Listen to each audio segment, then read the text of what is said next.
It is my pleasure to introduce our guest speaker for the evening, Calla Hales. Calla was born in Durham, North Carolina. She attended Hofstra University in Long Island, New York, and graduated twice with honors, first with a Bachelor of Arts in Speech Performance and Rhetoric in 2012, and again in 2014 with a Master of Business Administration. After graduate school, Calla moved back to North Carolina and took an administrative position for a Preferred Women's Health Center, a group of independent abortion clinics in the Southeast United States.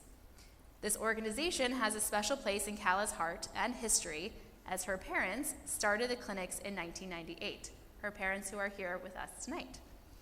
It should come as no surprise that reproductive rights and abortion access are issues that Calla is incredibly passionate about. In addition to serving as the executive director of APWHC, she has contributed articles about abortion access and clinic harassment in multiple outlets, such as The Cut, Cosmopolitan, Rewire News, Glamour, and HuffPost. She co-authored research about the impacts of clinic protesters on patients seeking care that was presented at the National Abortion Federation Conference in 2018, and contributed to the book, A Culturally Centered and Intersectional Approach to Reproductive Justice, an edited collection, published in 2023. She is currently co-authoring a case study to be published later this year in the Handbook of Women and Health Communication. Since moving to Charlotte, Calla has been an active member of the local community. She was one of the 5 original organizers of the inaugural Women's March on Charlotte and remained on the organizing committee for the event for 2 more years. She helped found the local pro-choice organization, Charlotte for Choice, and served as a board member until 2021. And served as a member of both the C4 Board and Political Action Committee for NARAL Pro-Choice North Carolina. Calla currently serves on the Rabinowitz Honest College Advisory Board at Hofstra University and is a member of the Jews in Repro Coalition, a joint venture sponsored by Project Shema and the National Council of Jewish Women, 2 of my favorite organizations of all time coming together for one project, which is amazing, plus Calla, so that's the dream. It is my absolute pleasure to invite Calla Hales to share a few words with us.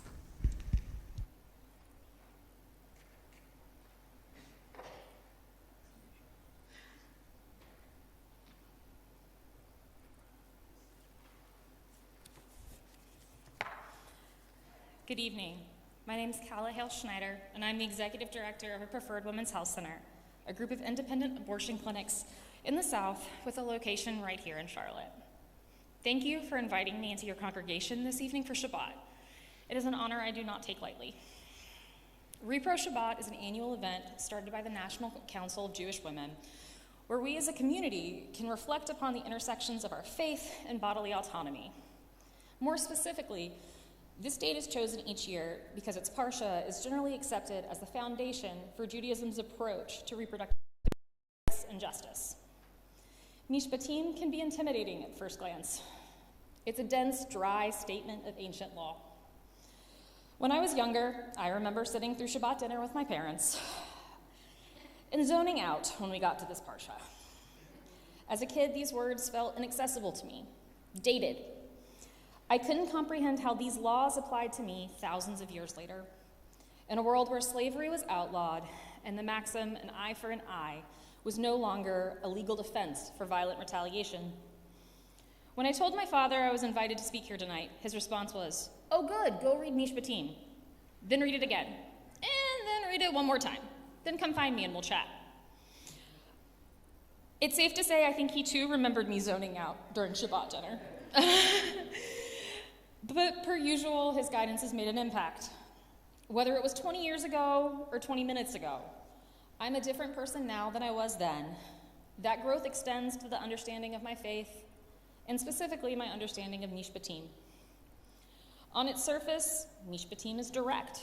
It outlines 53 sacred commands, spanning from the treatment of slaves and foreigners, to dietary prohibitions, to festival planning.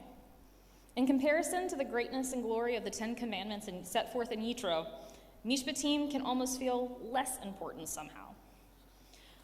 I would argue that Mishpatim is just as important. It's the foundation of practical law, giving a map of how to apply these ordinances in community and how to correct course when people inevitably stray. As is true with most things in life, There has to be structure available to ensure that laws are applied equally and equitably to all. While it is clear that the exact verbiage of these ordinances do not necessarily match our current realities, Mishpatim is rooted in the idea of humanity, an idea that still needs to be articulated, argued, celebrated, and defended today. Admittedly, I have written and rewritten my remarks countless times this week. Tonight's focus, Repro Shabbat, speaks to issues that are very near and dear to my heart. It speaks to me not only as an abortion provider, but as a woman, a wife, a daughter, a sister, a parent, a community member, and a Jewish person. But this year, Repro Shabbat feels particularly meaningful, vulnerable even. I would be lying if I said that recent events didn't influence these remarks. And while I am usually told that I can be brutal in my honesty, I feel that I can be nothing short of that transparent while speaking from this bima. The ideas of bodily autonomy and reproductive justice are firmly interwoven into the tenets of Judaism, and they have been so for centuries, long before these ideas even had names or became cultural buzzwords in pop culture. During Repro Shabbat, participants are often encouraged to discuss how abortion access is supported by Jewish law and how people are even encouraged, should pregnancy endanger the life of the mother, to seek abortion. This evening, I'd like to take a slightly different approach. Instead of law, I want to talk to you about people, young and old, near and far. People and how reproductive rights and justice impact us all. As an abortion provider, I've encountered a lot of people. Each person I've met has a story, a unique history and perspective all their own. I've met people of various faiths, ethnicities, and sexualities, of different socioeconomic, educational, and cultural backgrounds. The common thread between these specific people is that they were seeking abortion care. I don't ever need a patient to justify or explain their decision, as long as it's a decision that they made for themselves without external pressure or force. I have heard so many different reasons over the years of why patients sought abortion care, and every time my answer to them has been the same. You do not need to justify your decision to me. Your decision is valid. You know what's best for you, and I'm just here to support you. I started this work 10 years ago, over 10 years ago, wow. My thoughts and beliefs about patients, pregnancy, abortion, and humanity have evolved since then. Like most, my perspective has been influenced by my experiences, my family and friends, my community, and our country's culture as a whole. I got a particularly harsh reality check when I became a mother myself, once during a global pandemic, and again during the aftermath of the Dobbs decision, which rescinded the bare minimum protections to abortion access that Roe v. Wade provided. Having a child is not a decision to be made lightly. Being a parent can be both a privilege and a battle, and most of the time it feels like both simultaneously. As a society, we like to say that we want what's best for our children, whether it's education, healthcare, or material items. We want to give our children the world. But the world isn't always fair. It isn't always kind, and it doesn't always love us or our children back. Right now, there are 41 states in this country that enforce an abortion ban based upon gestational limit. 16 states have either banned abortion past 6 weeks or banned the procedure entirely. Only 9 states in the District of Columbia do not have gestational limits for abortion care. In the 14 states that have banned abortion entirely, there have been notable increases to fertility rates, proving that without abortion access, women are forced to carry pregnancy to term. In these same states, there's also been an increase of infant mortality rates, something that historically has been decreasing annually since Roe v. Wade was passed in 1973. Since Dobbs, North Carolina has become somewhat of a safe haven for the South, despite having a 12-week abortion ban and a requirement for in-person informed consent counseling 72 hours in advance of an abortion procedure. Being a provider here in Charlotte, the southernmost city in the state that has abortion access, means I have seen the impacts of this care and this bans firsthand. Or maybe, more appropriately, I have a battlefield perspective. That is what seeking abortion care in the South has become. Another battle and a decades-long fight that has been waged against healthcare access. Since 2022, we have seen a radical change in our patient population. Out-of-state patients used to account for about 30% of the patients we saw, and a vast majority of those patients came from South Carolina. Now, approximately 75% of the patients we see here in Charlotte come from out of state. Only 1/3 of those patients come from South Carolina. Another third comes from Georgia. And that last third is comprised of patients coming from other banned states in the South: Alabama, Arkansas, Florida, Texas, Tennessee, Louisiana, and Mississippi. Research from the University of California, San Francisco shows that patients now have to travel significantly further to access abortion care. The nationwide average travel time to an abortion clinic has jumped from 27.8 minutes to 100.4 minutes, with the southern states being impacted disproportionately. Abortion seekers in Texas and Louisiana face an average of 6 hours travel time to access care. While statistics can help us logically understand the impacts of these bans, numbers and figures can be cold. Much like laws, people can hide behind them and hide behind data to ignore the burdensome real-world impacts that these figures actually represent. In short, they remove the crushing weight of humanity. For context, I would like to share with you a non-exhaustive list of the realities these figures don't account for, such as the young mother who has driven 7 hours with her toddler in a car because she couldn't find childcare, or the clinic volunteer that sits with that toddler and colors pictures from my daughter's coloring book in my office while the mom has her appointment, or the long hours spent on hold with the Office of Refugee Resettlement, trying to verify who can sign consents on behalf of a minor whose parents have been deported.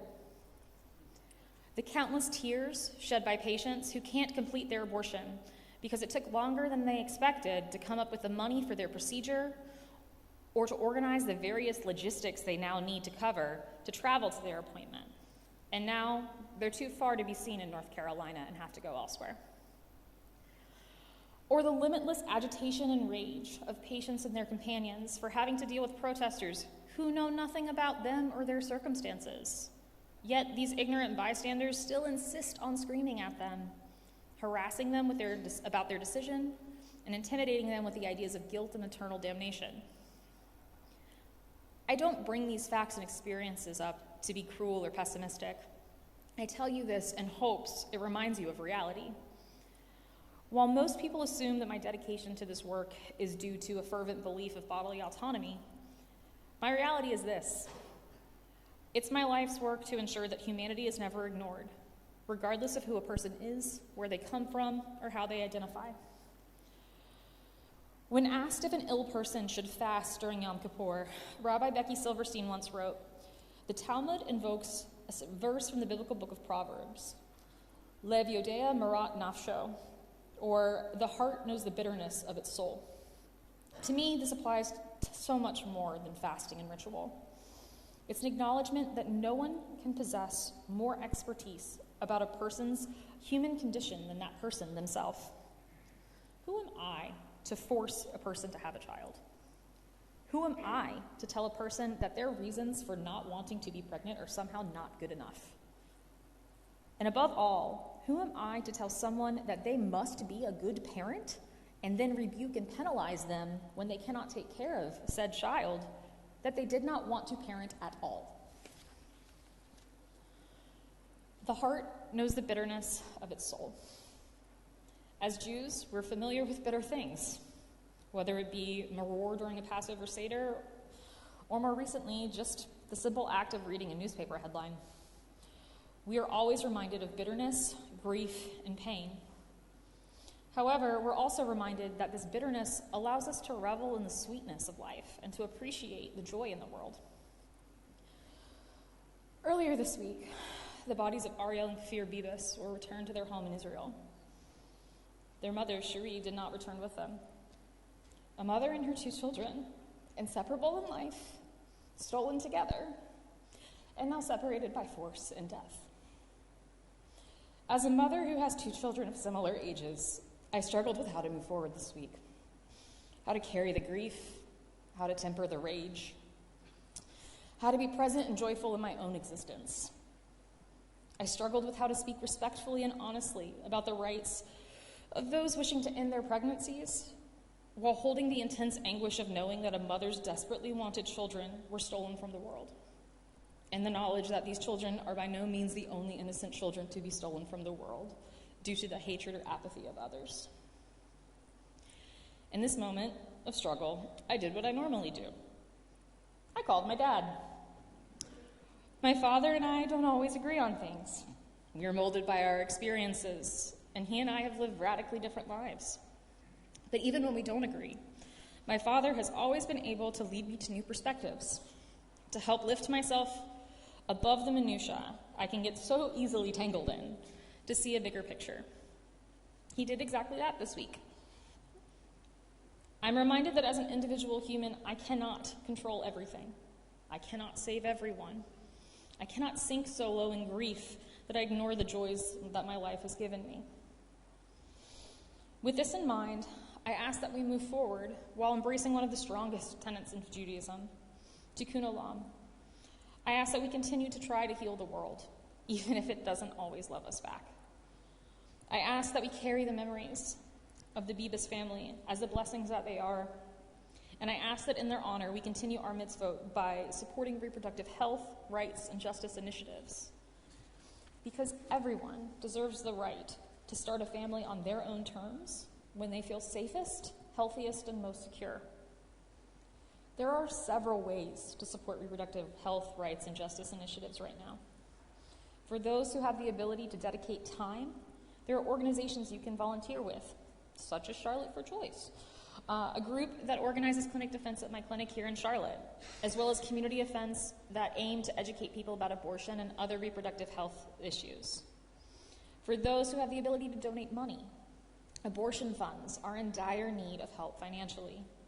These funds directly assist patients by covering a portion of their procedure costs, and in some cases, their travel expenses as well. I particularly would like to highlight the National Abortion Federation Hotline Fund and the Red Tent Fund as organizations that have gone above and beyond for patients in recent months, and particularly after Dobbs. For those of you who feel like you have no capacity to give right now, whether it be time or money, I really encourage you to continue to reach out to elected officials regardless of their affiliation, and remind them that sometimes one must fight against the ordinances of the land to abide by the laws set forth to us by our faith. That humanity is something that cannot be erased by bills or executive orders. We are living in turbulent times, but as a community, we know that the Jewish people have never shied away from rough roads. But our path can still move forward as we acknowledge the difficulties of our current reality. As we move forward, please know that I see you, I empathize with your anxieties and your grief, and I support and walk forward with you for a better future for us all. Thank you, and Shabbat Shalom.